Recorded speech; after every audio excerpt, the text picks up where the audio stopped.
All right, guys, welcome back. You're with Mark and Tom, TCG&Whiskey here. We're going to be going over this week's fight card. This card is a little tricky compared to last week's card. I hope you guys all cashed in last week. We hit a high number of fights. I hit my parlays. It was a good week. I don't think we see another week like that, quite frankly. That was a little bit of a gift. This one's much tougher. But let's say thank you to our sponsor, Tampa Bless, Home Team Do Good, TampaBless.com for more information. Guys, I also just wanted to point out that as we go through these, a lot of sites have different stats, figures, numbers. For the majority of the time, we're using UFC's site to get our stats and everything because that's who the guys fight for right now. But if you go on one site, maybe they have a pro fight or an amateur fight counted. Another site doesn't have that fight counted. It was their debut or whatever. Just so if you Same with height. Same with height and weight and everything. Yeah. Just so you guys know, once in a while there could be a little bit of glitch. It just could be using our site. And like I said, most of the time we try to go off the UFC site for final numbers because I'll post them in the videos. But all right, let's get right into it. We got a great bantamweight. This is almost a title potential fight right here. It's so good. Yeah. We got Corey Sandhagen. He's ranked number 2 in the world. He's 14-2. He's 29 years old, young guy. He's the betting favorite at -190. He's on a 2-fight win streak, and his last loss is to the current champ, Aljamain Sterling. He's going up against TJ Dillashaw, who's listed at 17-4. He's 35 years old. He's +160. Now, TJ's coming off a multi-year suspension. His last fight was a loss to Cejudo, but that was at the flyweight. And before that, he was on a 4-fight win streak and the champion. This fight could have fireworks going down. Tom, where do you see this one going? Who do you got? Very exciting card. But first off, I just want to say thanks for having me back, Marky. Good to be here. I'm digging this card because so many close fights. Not to mention, I think it was 11 out of 12 of the participants on the 6 fights currently listed on the main card are Americans, which is very rare these days as well. So it's a very American-heavy card, too, which is kind of nice as well. Nice little change. Corey Sandhagen on one side, the American. 5'9" height. He has a 3-inch reach advantage over TJ Dillashaw. Also, if you didn't know what TJ stand for, Tyler Jeffrey Dillashaw. It goes by TJ, the American. 5'5" on the other side. He's 4 inches shorter per the listing, as you said. 14-2-0, Corey Sandhagen in the not in the UFC. Overall, in the UFC, however, 7-1. He's a brown belt in BJJ. He's coming off the brutal KO of Frankie Edgar in February 2021. The other side, TJ Dillashaw, 17-4-0. Overall, 12-4 in the UFC. He's a black belt in Bang Muay Thai. That's Dwayne Bang Ludwig's martial arts version. He's a purple belt in BJJ, and he's also a D1 wrestler. So this guy's very well-rounded and always comes in extreme condition. He's always ripped. And he's coming off that round 1 TKO loss to Henry Cejudo, as you mentioned, but that was in January 2019, so almost a year and a half ago. Do you feel that was an early stoppage? Actually, no, wait. January 2019, that was 2.5 years ago. Did you feel that was an early stoppage watching that fight? You know what? To be honest, I'd have to go back and look at it again to see. I don't have a clear memory of disputing that, but it could have easily been. What was your thought on that? I feel like Cejudo's hands are so fast. He gets them to call early stoppage in a few of his fights that no one else would get. These guys are still completely there. Even Dominic Cruz, semi-early. Cejudo just throws so many shots in the blink of an eye. They're like, the refs are like, you're not defending yourself. It's like, it's only been 1 second. And they're like, called. And I'm like, oh, they're kind of still there. I feel he's had a few very good breaks for him because of his hand speed. Yeah, and I'm with you on that. I don't like the early calls. Even on a flash KO, if they flash back, if they are like out on the way to the mat but wake up after hitting the mat, I'm about continuing it. But I could see the other side as far as safety goes. But I believe this is a cage fight, and I think most fighters would want the opportunity if it was a flash, or if you're just saying, "Look, this guy just punched me 10 times in 3 seconds. All right, I'm still here. All right, that's I how can I still feel with fight." Cejudo. He got some. I'm not taking anything away from Henry. He's a little monster himself, but I'm just saying I'm not sure if I would have given him the loss. But neither here Right. nor there. Right. No, it's a good point, though. Good point. But the 2.5, so it was January 2019 to the end, had January 2020, January 2021, and now we're up in, late July. So you got about a 2.5 year layoff. So significant. My pick, look, this could go either way. Who am I going to pick? I'm picking Sandhagen by second round KO. All right. Can't argue with that pick at all. Honestly, I don't know what to expect here. I'm rooting for TJ. It's such a long break. He's 35. Did we miss him during his prime years? He was a champ. He was looking phenomenal. Sandhagen looks like a monster out there. He's got the long frame. He's super aggressive. He's got a super diverse skill set himself. He should win this fight. That being said, I got TJ taking it. I think he's going to knock him out, but I'm not sprinkling anything on this one. I can tell you that. What are you calling a round or just a knockout? Round two knockout by TJ. Nice. I think he's going to get the sneaky maneuver. I think he comes back. I think he reclaims his It gold. could definitely happen. Now, as far as the rookie card goes, I'm going to tell you, Sandhagen's rookie card is one of the rarest of the rare. He was only printed in 2019 Topps Museum collection and as an autograph. This card is super rare. On that alone, it's a buy. Not to mention how good he is, and he could be a future champ himself. And he's young. TJ's been around for a long time and at the top of the game for a long time. He's a buy, but depending on how he looks in this fight, you may be able to get him a little bit cheaper after if he loses. I'm taking him to win, but if he loses, you might be able to grab him a little bit cheaper. All right, guys. Now we got another. This fight's a sneaky one too right here. We got a women's bantamweight belt, Aspen Ladd.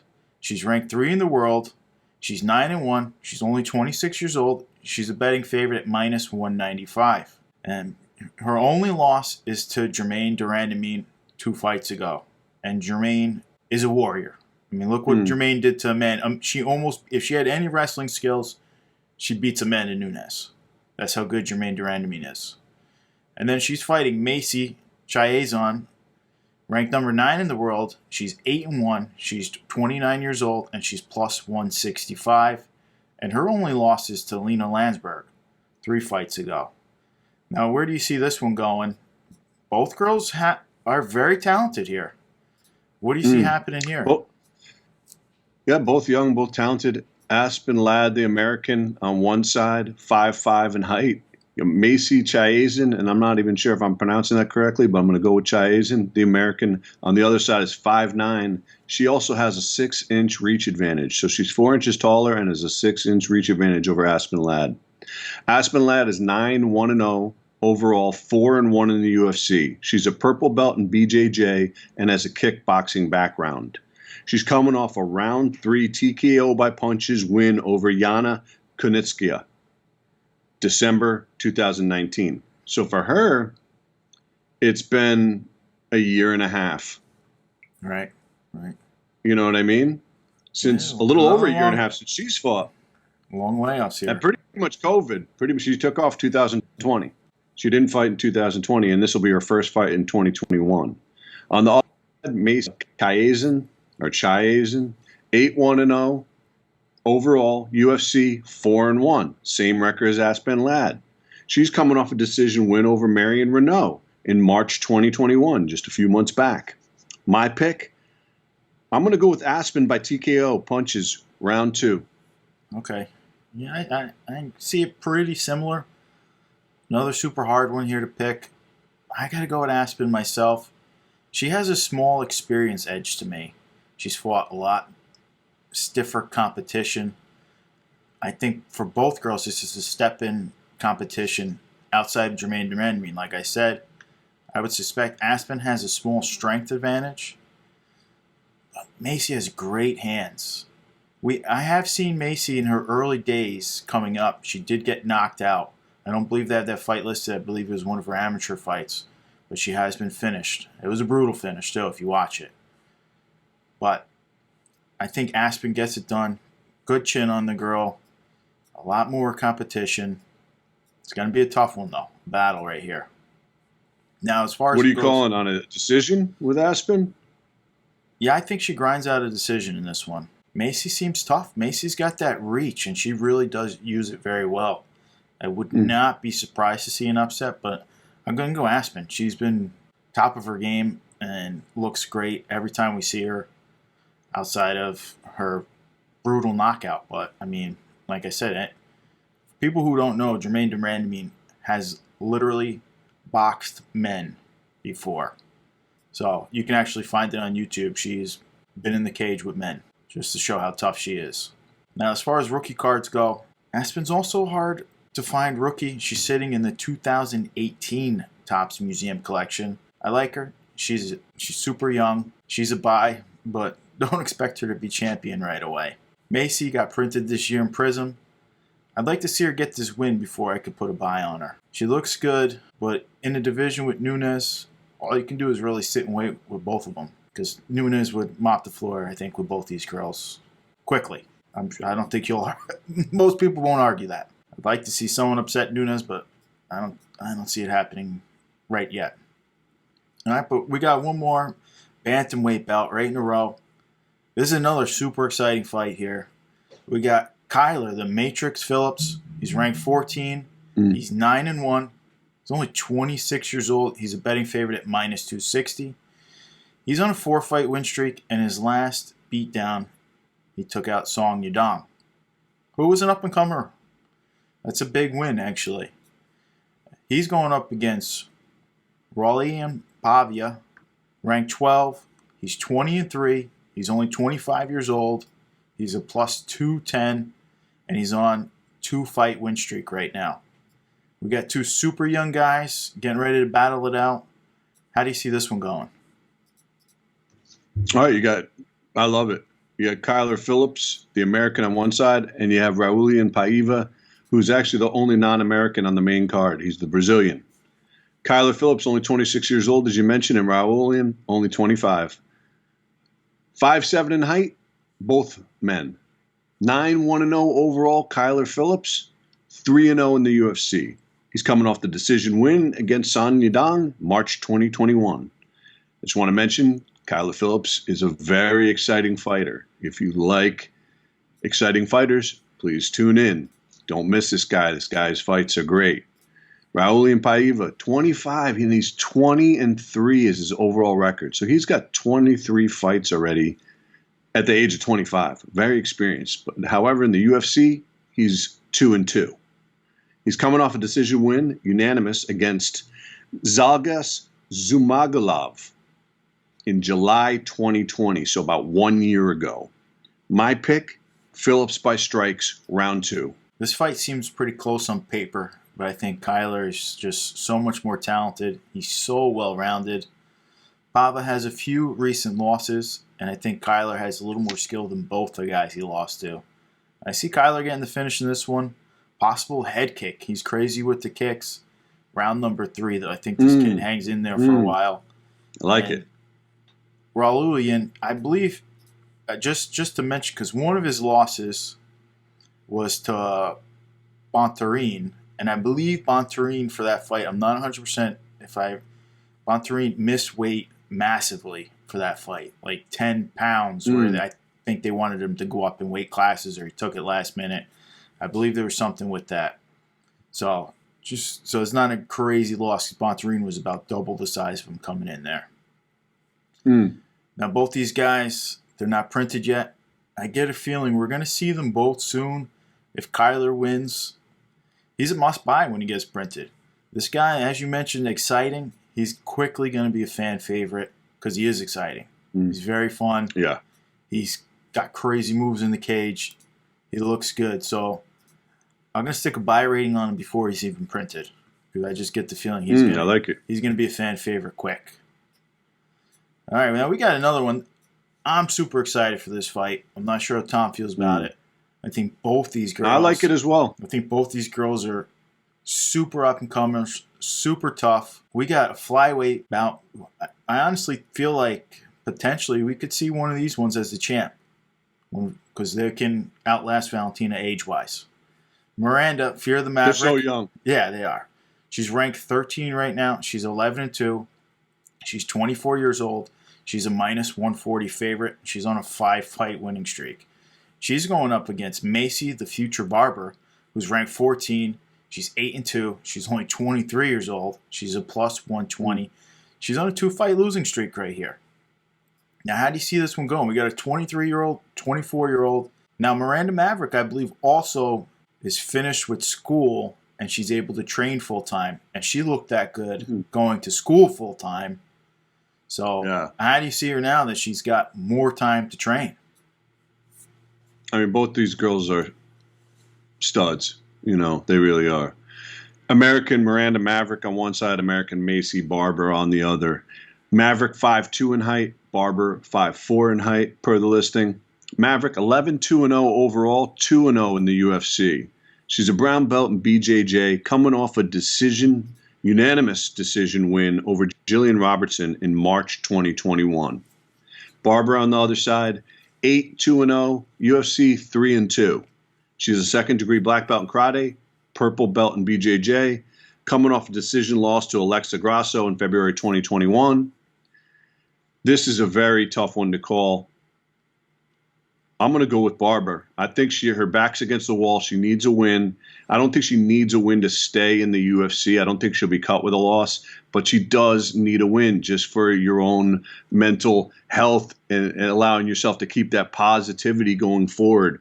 I'm going with Barber by decision. All right. Super rare that we agree on something, but might both be taking the underdog here. Super exciting fight. Two super young, super talented women. Maverick, so well-rounded, so powerful, and I feel like her power is the advantage in most of her fights. But at the same time, I think Macy has gone back to training camp, worked on her holes because she had a bunch of holes and they were exposed in her last couple fights. I think Maverick doesn't have the same strength advantage that she normally has in other fights. Like her last fight beating Grasso, it was Grasso. No, not Grasso. The red. Yeah. It was Maverick was on the. Maverick was Jillian Robertson. Yeah, Jillian Robertson, and they were grappling, and she was able to overpower with her jiu-jitsu, which is rare. Robertson is very good jiu-jitsu. She just was able to overpower her. I don't think you can do that to Macy. I think Macy might be on the same tier as far as strength goes. So I feel this one's a little bit more even. All that said, I think Macy gets back to the win column. I think there's going to be a tough-fought battle. I think it's a great matchup and similar styles. So I'm taking Macy. I don't see a finish. I don't think you just finished Miranda, but I see her taking a decision victory here. And Macy already has a pretty good price on all her rookie cards and all her stuff. She's already a semi-fan favorite. People thought when she was talking that she was going to beat Jones to be the youngest to get the belt. We highly doubt that happens now, but everybody kind of believed when she came out and did what she did right away. I think she needs this win at 23, tons of time, but I'd hate to see her get in her own head, as you said, the mental thing, with another loss. It's very tough to come back from those skids sometimes.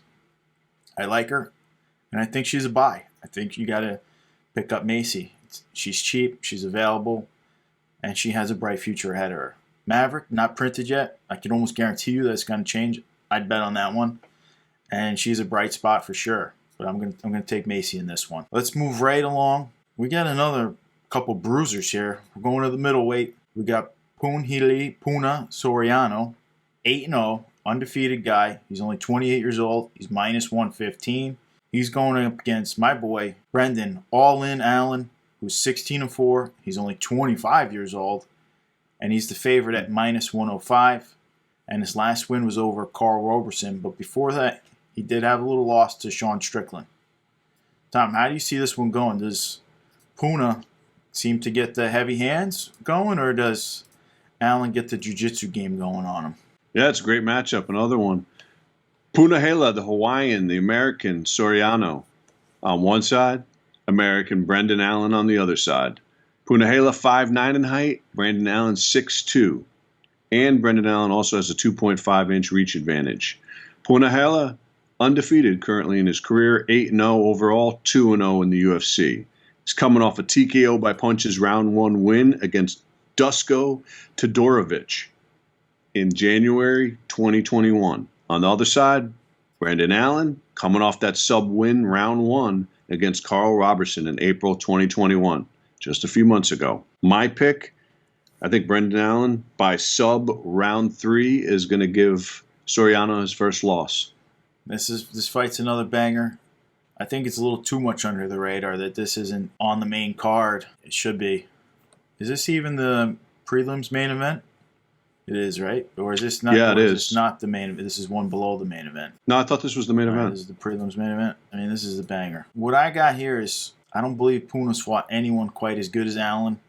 Allen has the experience. I think he knows what it takes to win. He's fought a bunch of top dudes. If you look at the guys he's been in the cage with already, he's faced knockout artists. He's been in there with Holland, like we said, Strickland. He's growing. He's getting better. He's bigger.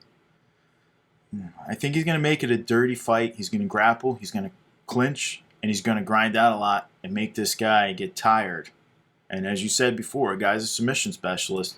He's got good hands, though. Let's not take away. He does have good hands. I think it's going to be a round 2 submission, late round 2. Now, Brendan Allen, he's new to Prism this year. He's got some serious wins under his belt already.